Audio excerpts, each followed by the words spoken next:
You're listening to Sudbury News Talk. I want to show you something. Stand by. On the morning shift. Anything could happen. Sudbury News Talk on the morning shift.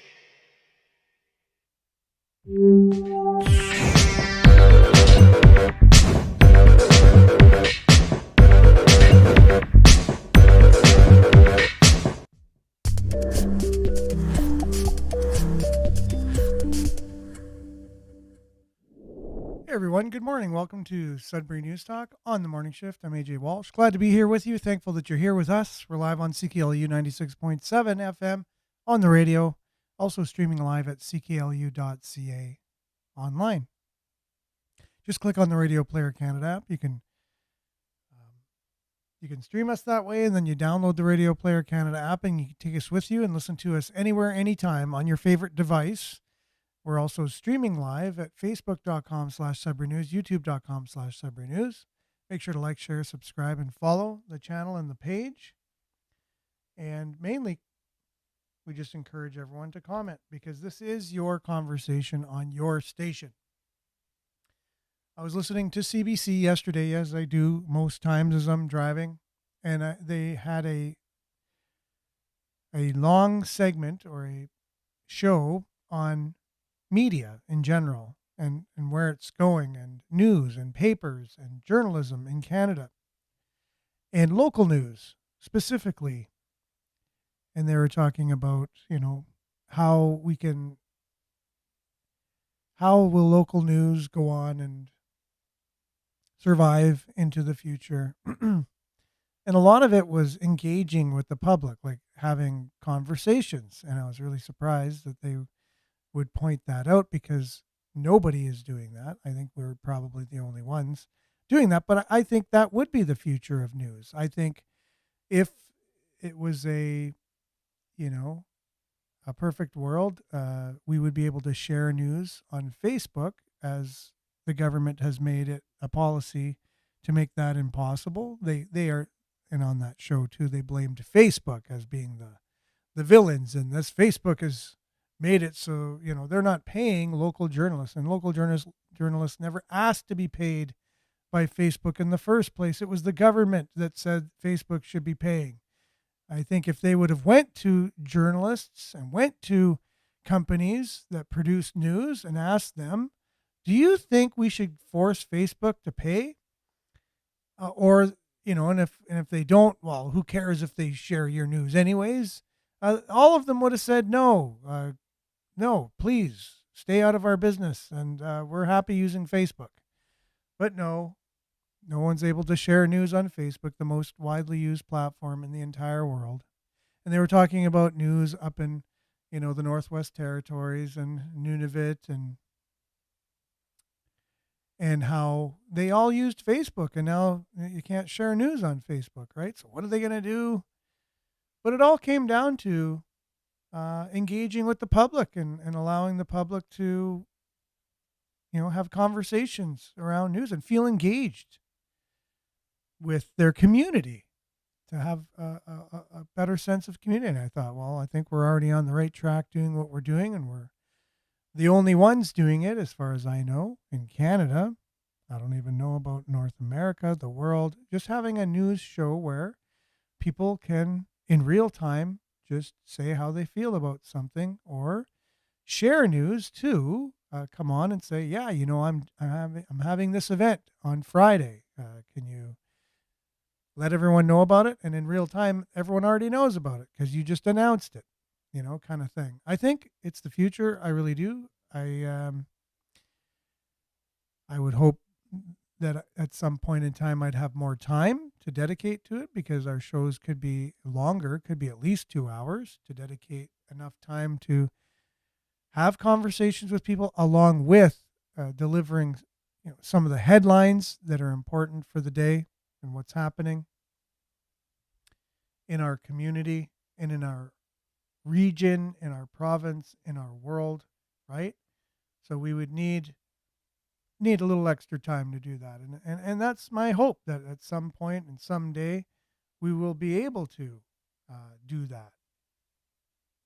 But until then, we'll continue to do it in the smaller capacity or the short time that we have available to us, the 1 hour a day between 7:30 and 8:30 each and every weekday morning on CKLU and online.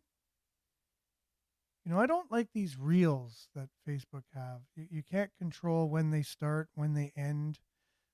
When I want to use them on the show, when I'm trying to use some kind of content on Facebook for the show, these reels, they just play. Like you can't rewind them, you can't fast forward them.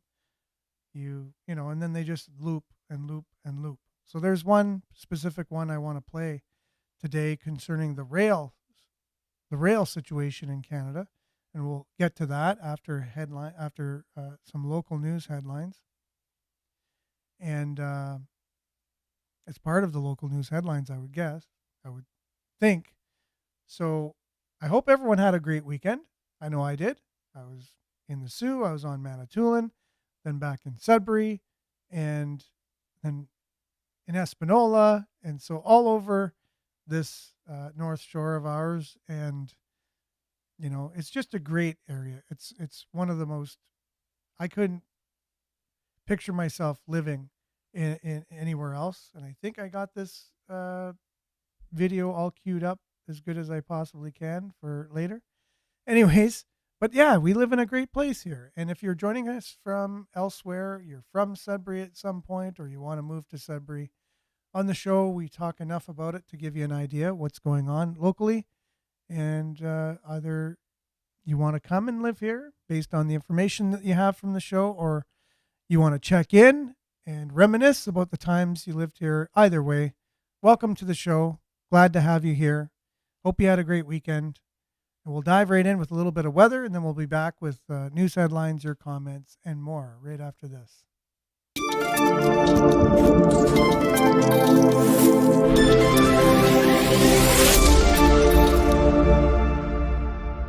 That was really weird.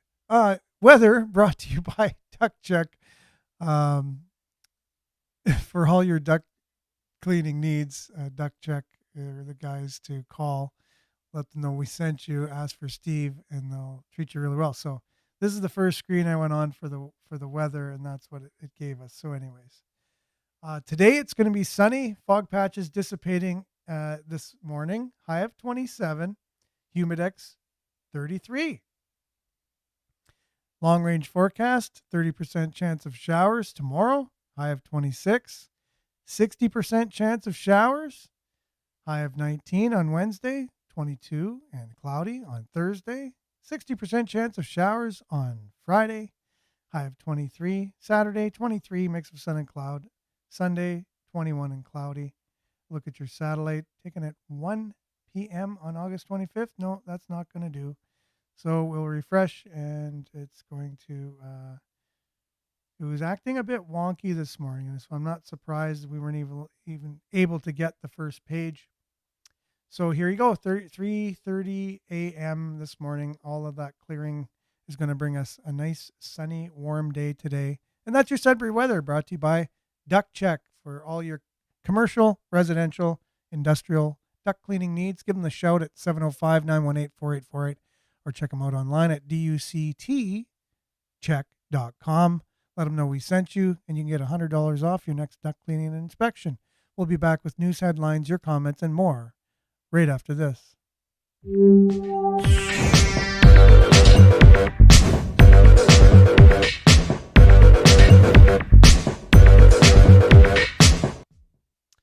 Okay, and we are back regardless of any technical issues that we might have. We roll out the punches, and we just go with the flow. So with that, we got a few people joining us on the show this morning. And as usual, I want to give a couple morning shout outs to those who are joining us. Good morning. Blessings, everyone, with the halo smiley emoji. Thank you very much, Nana. I hope you're having a great morning. And Marianne, good morning, everyone, from Barrie, liked and shared as usual. And Vin, good morning to you. Morning. And Monique, good day, folks. sunshine emoji, heart emoji. And Vin also says less monopolistic editing is the only way out of the nefarious mainstream media. Wow, well that's some real big words for first thing in the morning, Vin. I appreciate that, keeping me on my toes. Monopolistic, the word of the day. Editing is the only way out of the nefarious mainstream media. Mainstream media, yeah, it's just so interesting to hear CBC talking about just media in general. And then they're saying, okay, next we're going to talk about uh, how funding models have changed and how do these local media companies, how do you guys survive? And they had like 4 guests on that come from various media backgrounds. One guy is a new Canadian from Pakistan and owns like 4 papers in Southern Ontario. And they're all talking, and I'm thinking, well, I'm waiting for this, them to just come right out and say it's government grants, the only way that we're able to stay afloat. And sure enough, they said, yeah, well, we have subscribers and we have this and that and the other. But it was government grants that really make us profitable. And I was like, man, this is a sad state for media in Canada when you need the government in order to have your industry go. And that's a tricky conflict of interest, if you will, when you have the government, the only one that's going to make you be profitable enough to afford journalists and keep the lights on and keep your operations going and your media. So the government funding all the media, yeah, that's a little communist, right? So it's a fine line, and it's not too long until, all media, regardless of who they are, and our CBC, totally funded by taxpayers' money and the government taking millions and millions of dollars in bonuses. So we might have more on that later if I can find that. I think I found it. Yeah, so there it is. So we will have more on that later with, the how much money they took in bonuses, how much they're paid, to deliver the news to us. It's very interesting, right? So we'll have more on that later. So Belinda's back, took a bit of a break to take care of a furry friend. And so glad to have you back, Belinda. And I'm glad that everything is worked out. And so good morning. Someday we will tell generations how we pulled ourselves out of the ocean when we couldn't even swim. Don't give up. Even the darkest night will end and the sun will rise. That is so awesome. Yeah, no matter how bleak a situation may look, I think hope itself is a strength, and you can overcome even what would seem to be the most insurmountable of situations. We've seen it time and time again in life. And even if you feel like there's no way out, there is. There's always. And if you reach higher and do whatever you can to withstand a situation, you'll be very surprised of what you can do. And don't be afraid to ask for help, either from outside of yourself, from in a spiritual term, ask for help, or from friends, family, those that you trust. And yeah. And I just think we're about to head into times there where, Belinda, your statement is going to be exactly true. It's going to seem insurmountable in the world, but people have done it before. People have been through wars and famines and pestilences, you name it. And we're here today to show that we're pretty resilient. So never give up hope. Thanks for that, Belinda, and thanks for being back. And good morning, Pat. Good morning with an exclamation point. Judy, good morning. Thanks for being with us. Maurice, good morning with a sunshine or smiley emoji. And also Debbie, good morning. Same smiley emoji. And Vin says, being on the cusp of an election year, I expect an uptick in the editorial process of mainstream media. Well, you can definitely hear the biases. There's no doubt about it.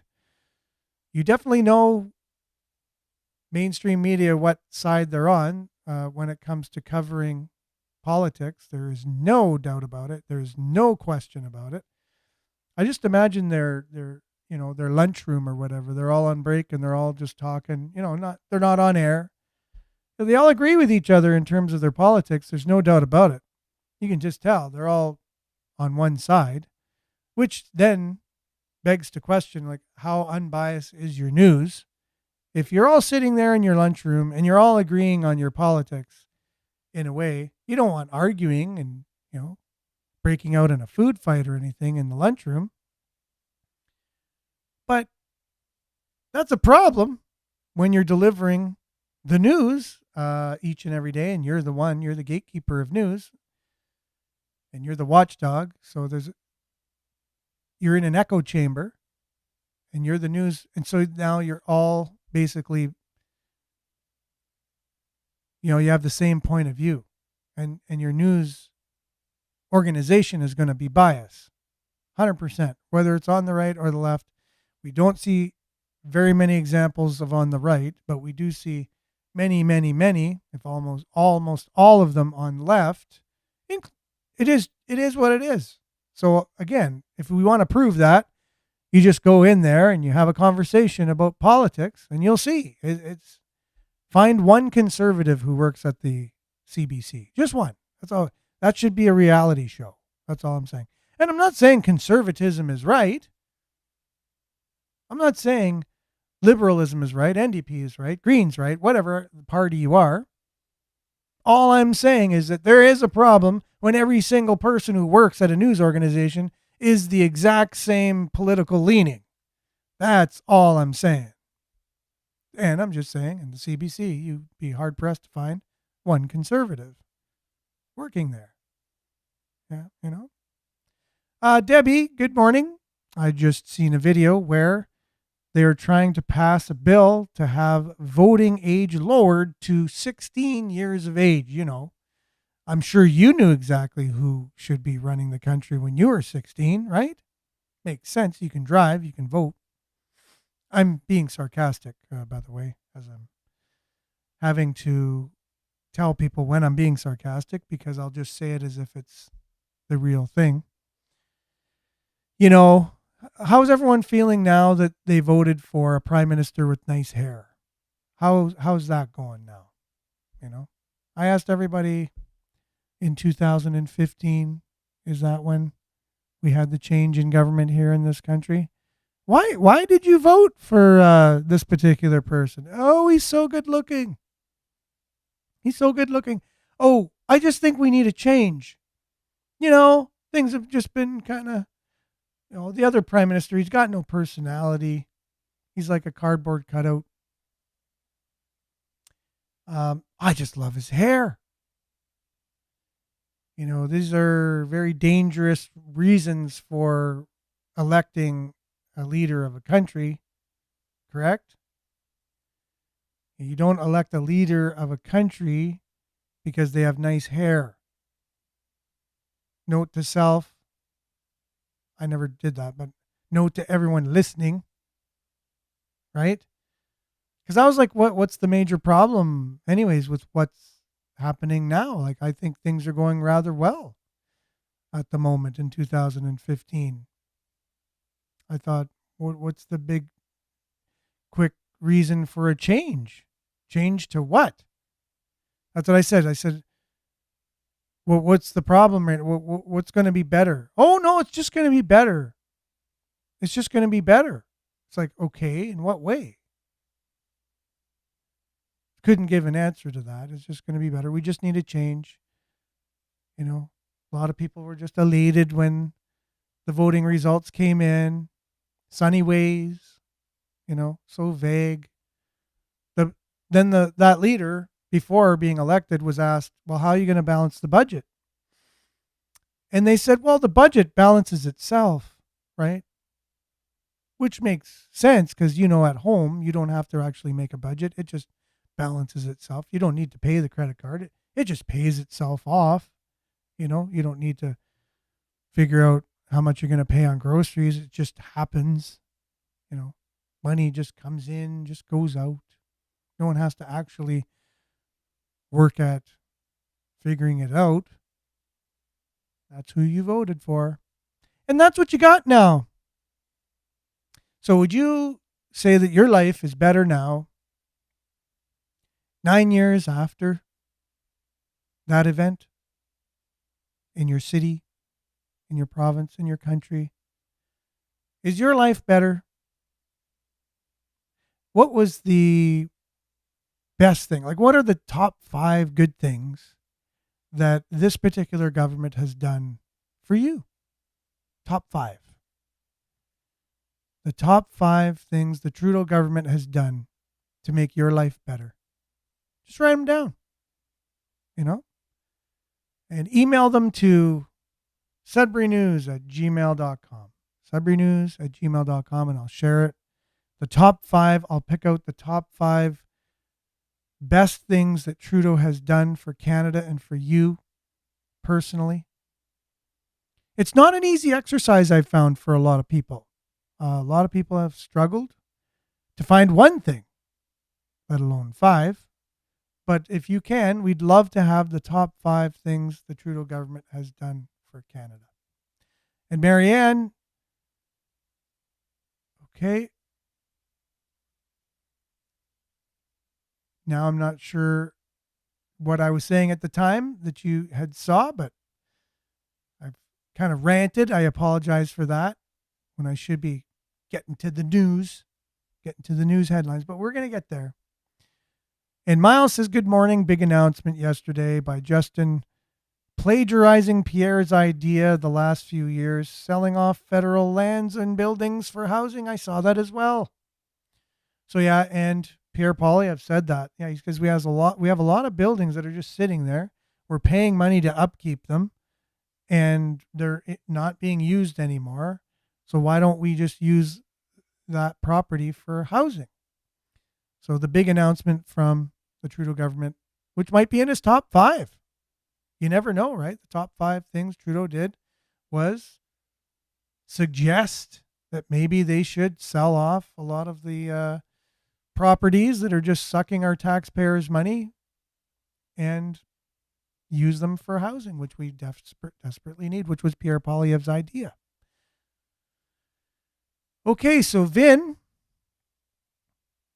had a brainer this morning, brain fart, about how many Christians believe we are pawns of God, but can't wrap their heads around being checkers and on a chessboard for the World Economic Forum. They can't accept that people also have a design, quote unquote, for us, relinquished power through ignorance. Oh, definitely. You have to take control of your life. You can't leave it over to other people to take care of things for you. You have to take ownership, responsibility, and there's things we need to do. We can't expect others to do it for us. I think that's the problem with big government in general, and communism and socialism, is that we feel the government's going to do everything for us. And that, who cares more about your health than you? So why would you put your health in the hands of somebody else? Why would you put your future in the hands of anyone other than yourself? Like, who cares more about your future than you? Nobody. Why would you relinquish all of that over to somebody else?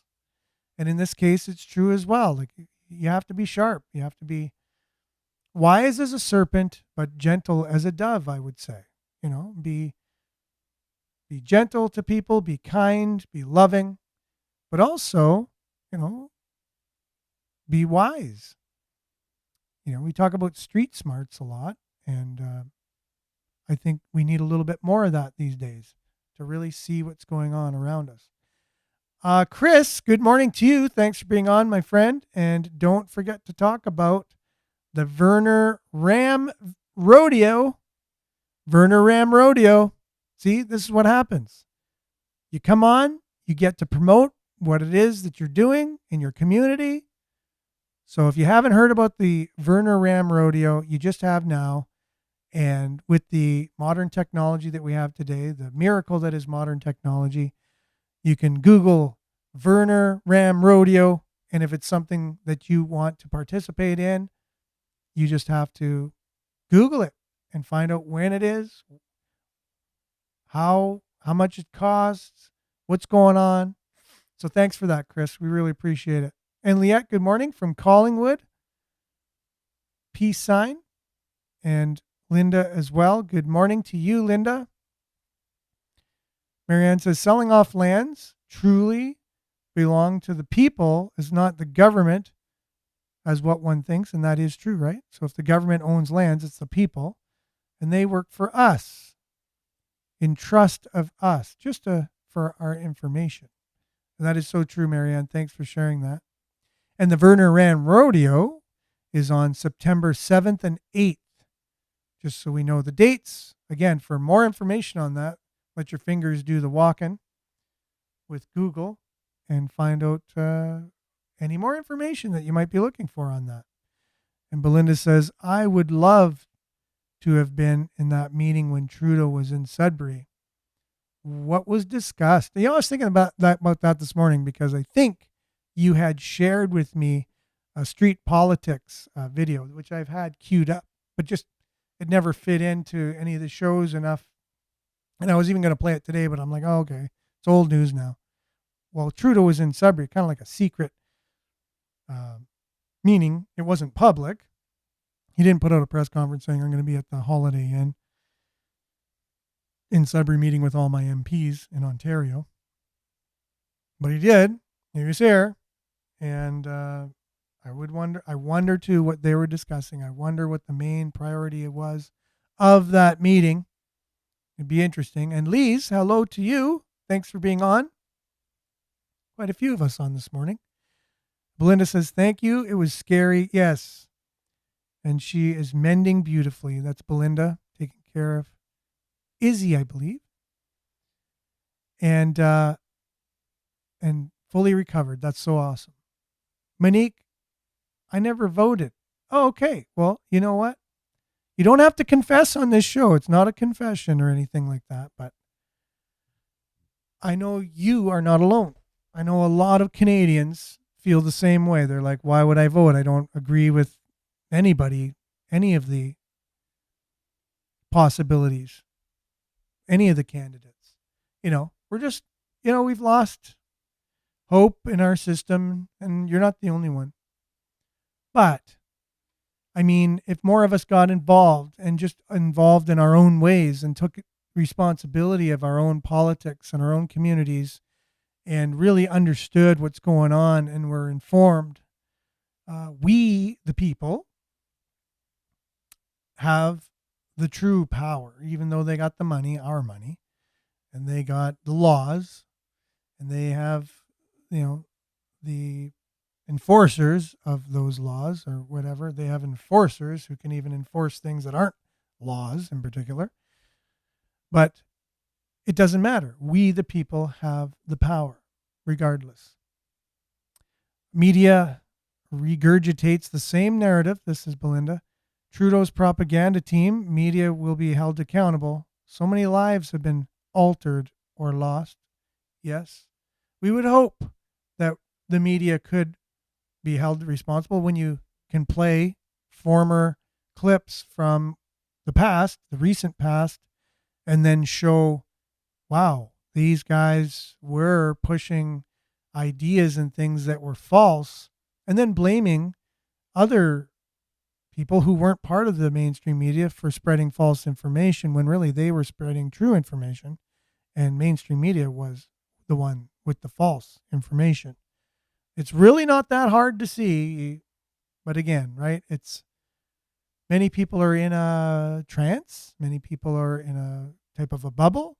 They don't want to believe that. They don't want to believe the news could actually tell them.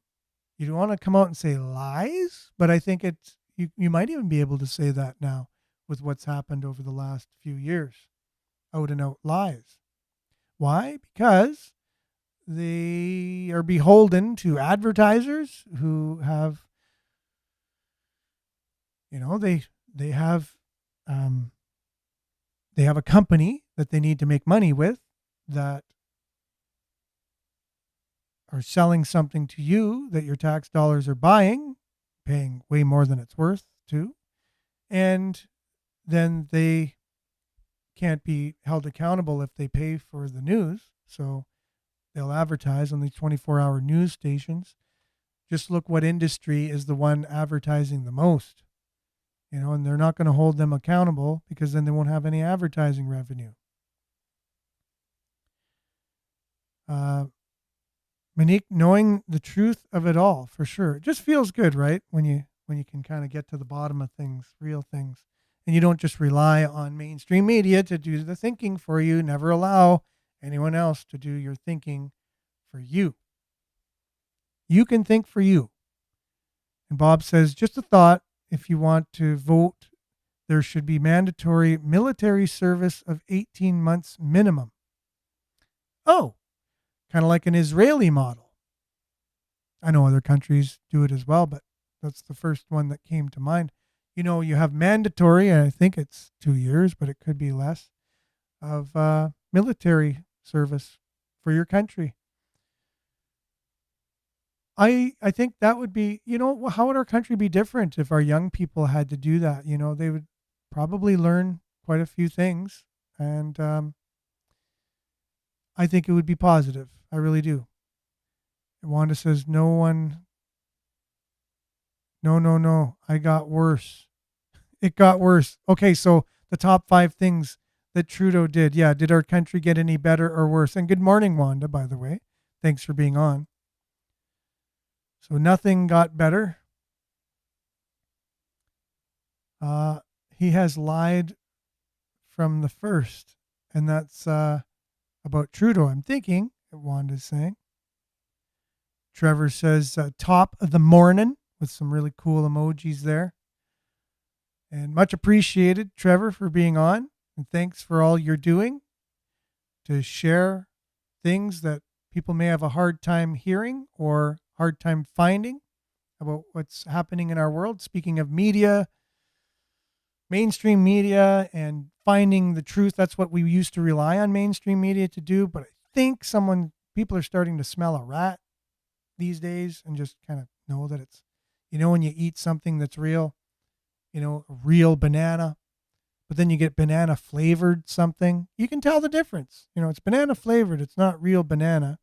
And that's what like our news is. It's kind of like truth flavored, but it's not real. It's not organic truth. It's truth flavor. It's like when you go in, you look at some packages, it says chocolate flavor, it's not real chocolate. It's chocolate flavor. Got a lot of that going on these days. Belinda says, someday there will be a book on the stupid quotes of Trudeau. It will be longer read than War and Peace. I find it in the comedy section. Yeah, there are a lot of interesting quotes for sure. Not just him, LOL. Let me be clear. And that is Marianne. And Diane, good morning to you. Thanks for being on. Liette says, I remember Stop Harper stickers plastered on stop signs and plastered everywhere. Stop what? 2 question marks. Trudeau ran on legalizing marijuana. How's that working out for everyone? True. How many pot shops do we have here now? More than Tim Hortons. We have more pot shops than Tim Hortons. That's pretty crazy. And good morning to you, Jerome. Good morning, critical thinkers. Thanks for being on. So many comments here. I'm going to have to eventually get to some news headlines, but we'll have a couple more.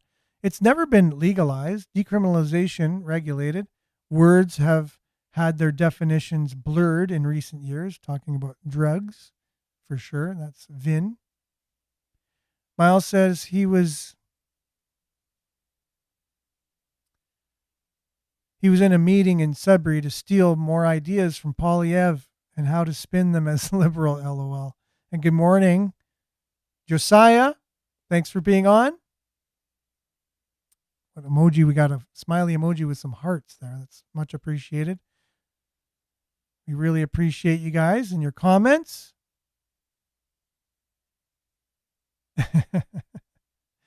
Appreciate it.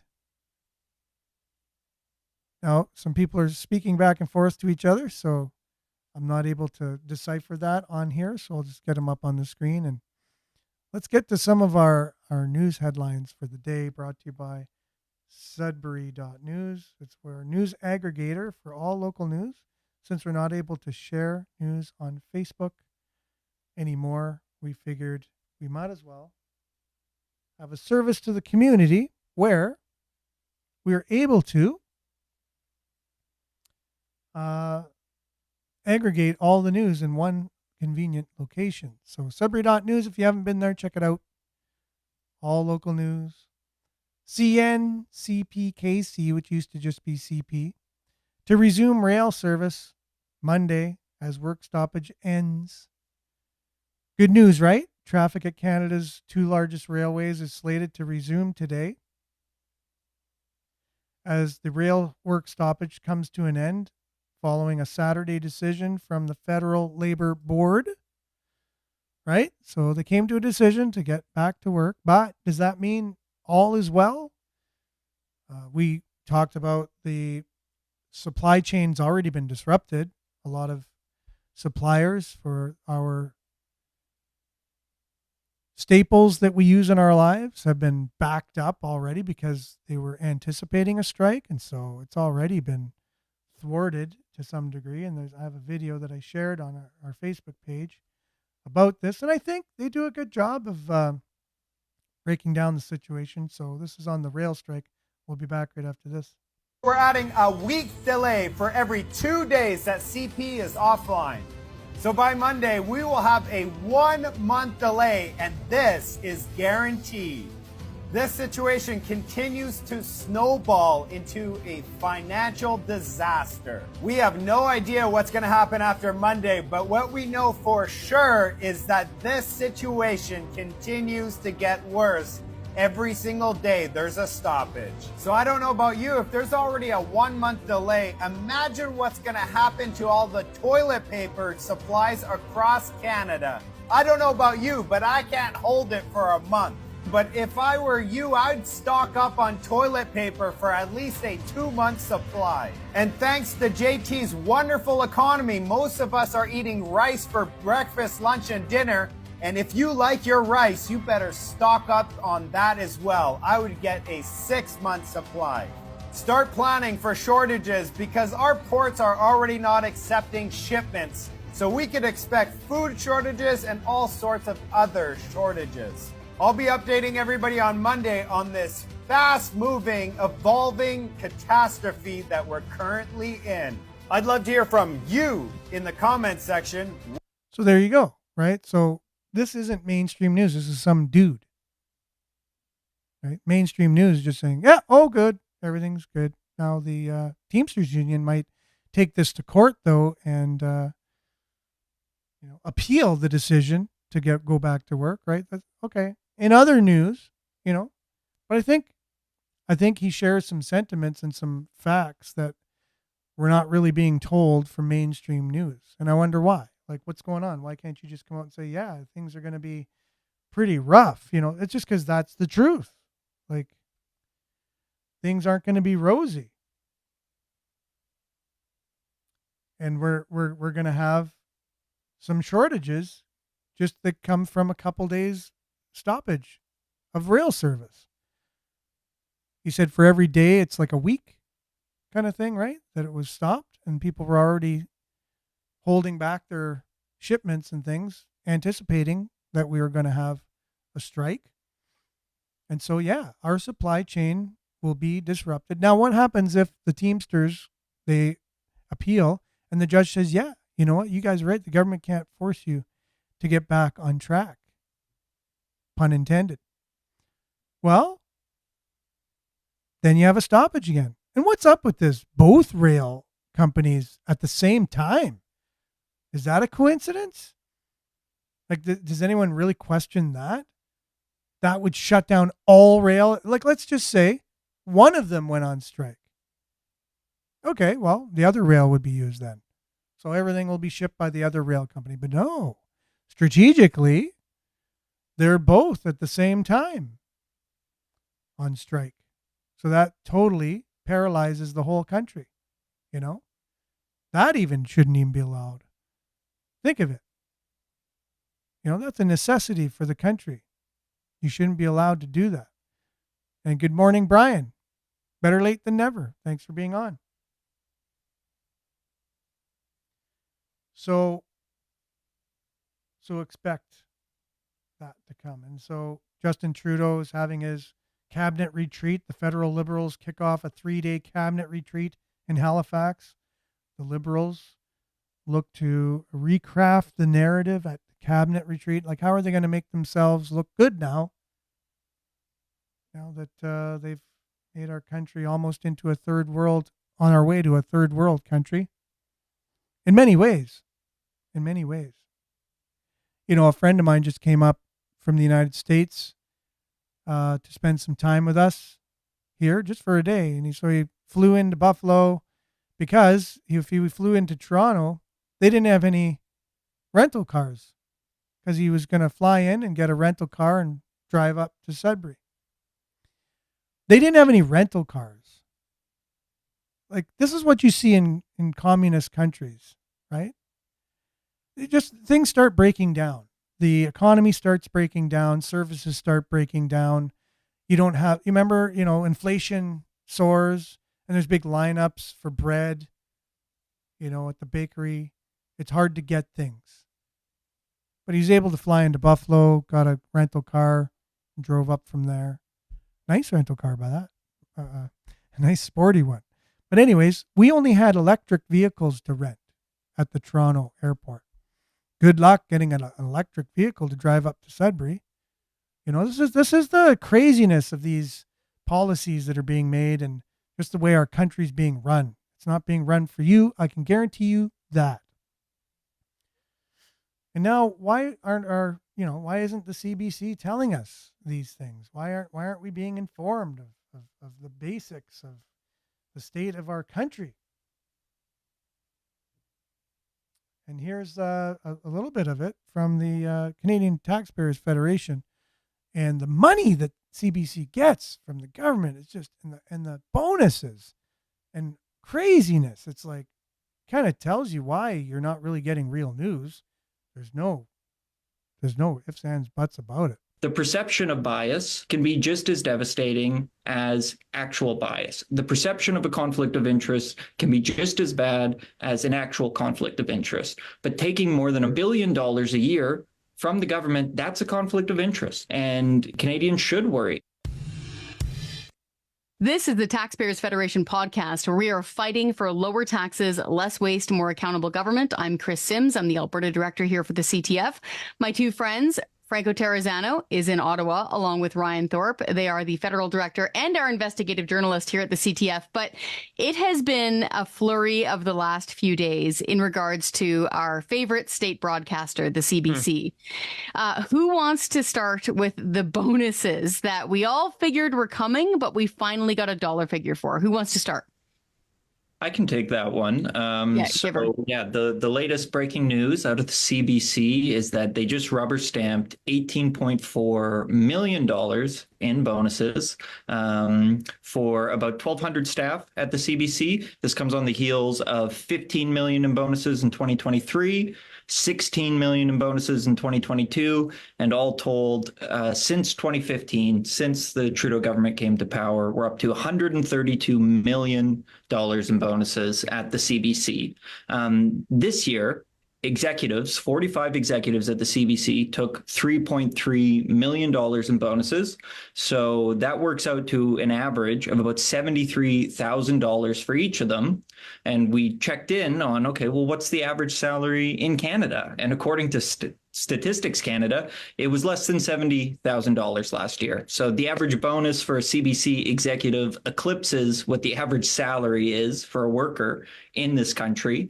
Another thing to note is that CBC President and CEO Catherine Tate is refusing to say if she got a bonus. I think it's a safe bet that she did, but she's refusing to say if she got a bonus, and if so, how much money that was. And the CTF has an ongoing legal challenge against the CBC to get them to disclose precisely this kind of information. But so far, Tate and the federal government are both refusing to say whether or not she got a bonus and how much it was.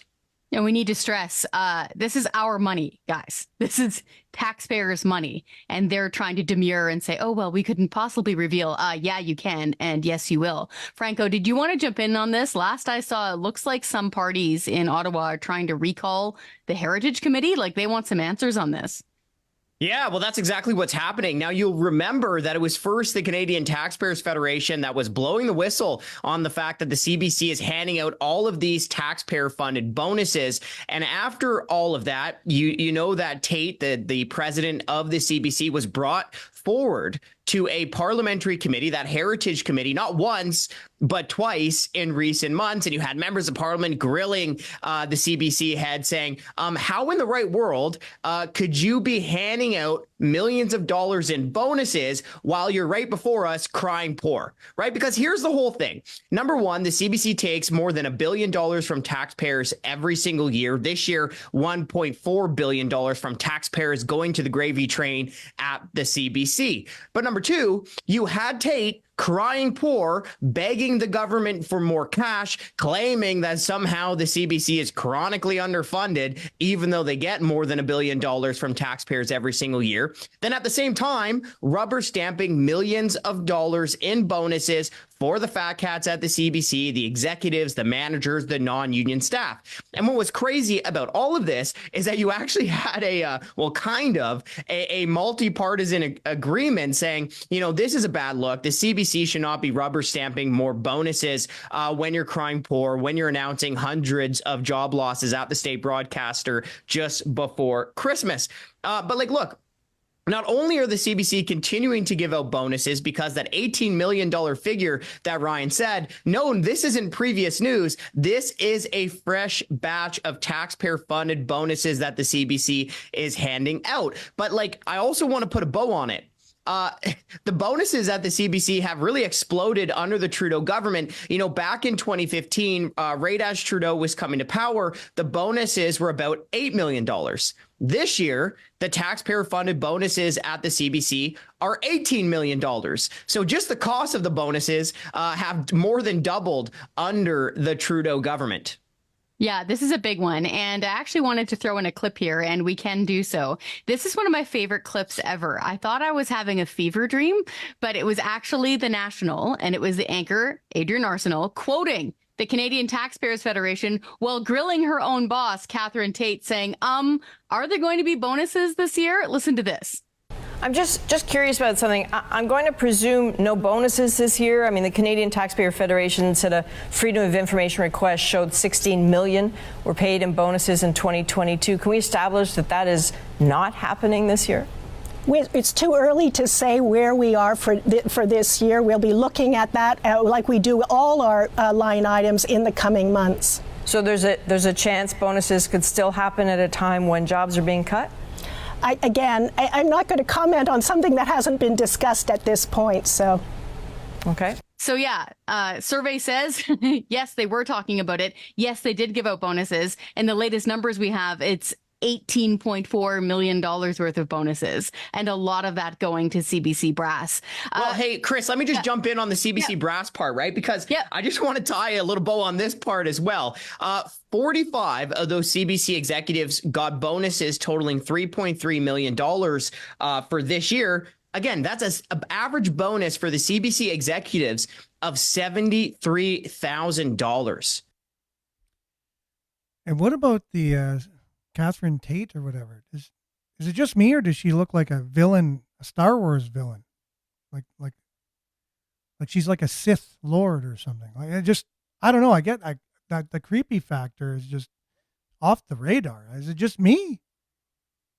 I mean, if she's not a Star Wars villain, I think you never know. After the Canadian taxpayers fire her, she could have a second career for sure. There's no doubt about it. It could just be me. I don't know, but terrible. And then she's playing the part pretty good too, by just lying right in the face of Canadians. So taking the role as an evil villain.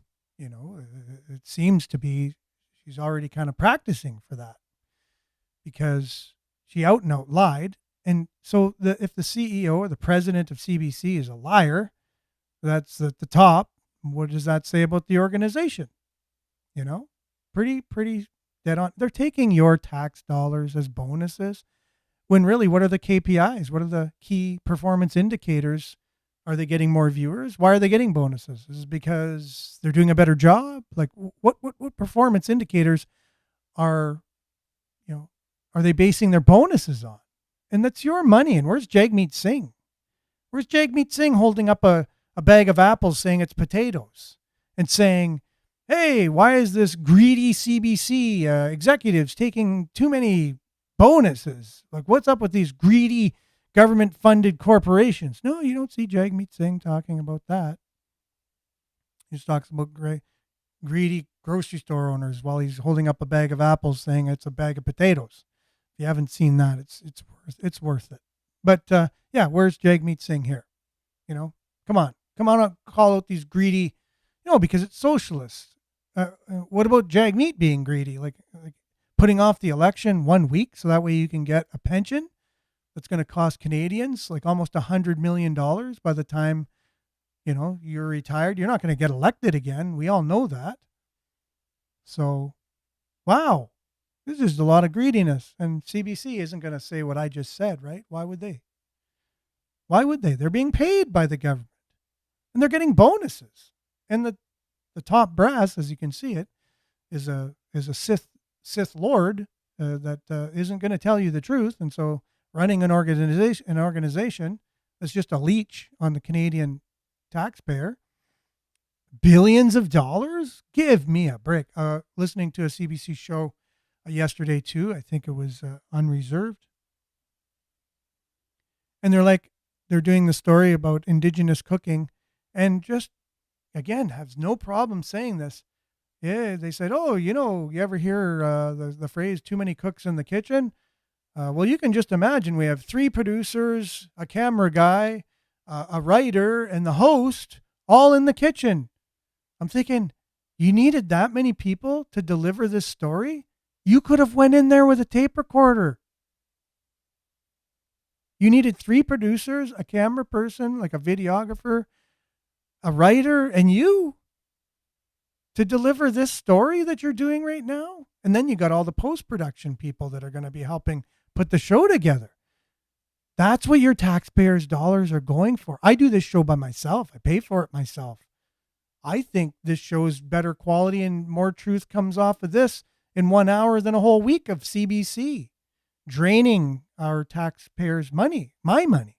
It's crazy. You don't need all that. You don't need 400 people in a newsroom, camera person, sound person, editor, 17 producers, and then you got the manager and the supervisor and the secretary to the manager's, monkey. There's just so many areas where they waste money, and it's just your tax dollars going down the toilet. Anyways, that's my personal view on it. You could have a different view. It's fine. If you think that's a good use of your money, that's good. I think you need to have opinions, right? And that's what we're here for. So thanks for joining us today. It's all the time we got. We're going to have to leave it there. And stay tuned now for Earshot Daily on CKLU 96.7 FM. We got a really great bunch on today. Appreciate your comments. And hopefully you're with us again tomorrow, 7:30. Same time, same place on the same platforms. So have a wonderful Monday. Take care, stay safe, and we'll see you then. Ciao.